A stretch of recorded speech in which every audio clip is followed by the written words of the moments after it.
Several vents in the main cone continued to effuse lava, eject tephra, and emit ash and gas plumes.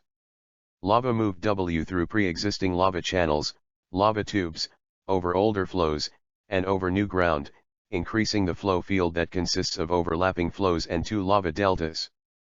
Persistent strombolian activity was sometimes intense at the NE flank vent during 1 to 3 December, and lava continued to feed flow 8 and the north delta.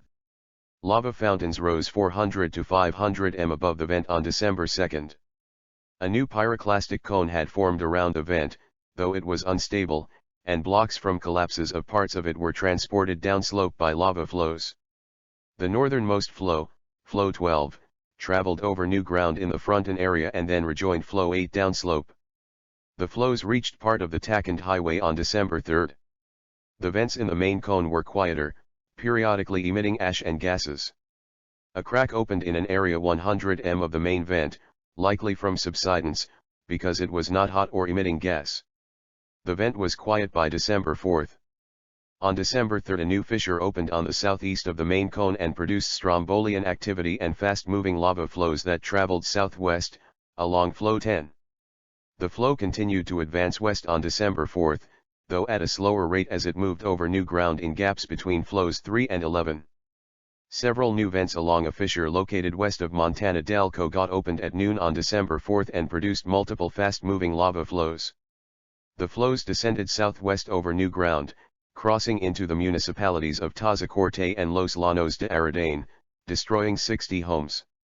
The flow joined flow 9, reached the sea cliff in the Las Hoyas area by December 5, and descended the cliff the next day. During 6 to 7 December lava advanced west through multiple tubes and fed flows 1 and 2, and the south delta. The northeast vent was quiet for a few days, but sporadic strombolian activity and ash emissions had returned. Cracks and fractures in the upper part of the cone were visible. Several vents in the central and southeast parts of the main cone also produced sporadic strombolian activity and ash emissions. By December 7 lava had covered an estimated 11.82 square kilometers.